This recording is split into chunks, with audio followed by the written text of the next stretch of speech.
Policia e Lezhës ka intensifikuar hetimet dhe veprimet operacionale për zbardhjen e plotë të konfliktit të ndodhur më 11 prill 2025 në qytetin e Lezhës.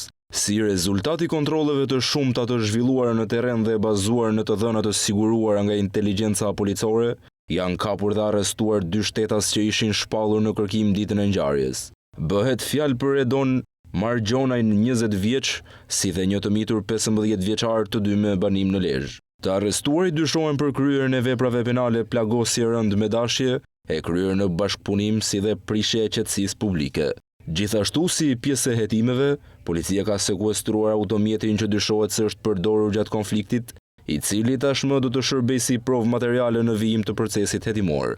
Ndërkohë, autoritetet kanë shpallur në kërkim edhe një tjetër 15 vjeçar, banues në Lezhë, i cili rezultoni përfshirë në të njëjtin konflikt. Policia e Lezhës zbardhi përmes kamerave të sigurisë se ajo që u raportua si një përplasje fizike mes 2 personave mes ditën e së premtes, në fakt ishte një përleshje e dhunshme mes një grupi njerëzish që zanafillën e konfliktit e kishte vitin e kaluar mes 2 të miturve për një vajzë.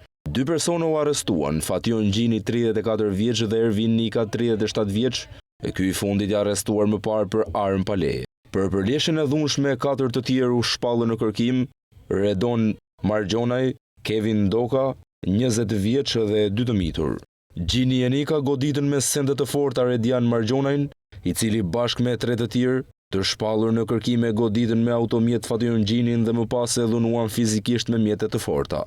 Hetimet vijojnë me qëllim identifikimin dhe kapjen e personave të tjerë të dyshuar si të përfshirë në këtë ngjarje të rëndë, ndërsa materialet procedurale janë referuar prokurorisë pranë gjykatës së shkallës së parë të jurisdiksionit të përgjithshëm Lezhë për veprime të mëtejshme ligjore.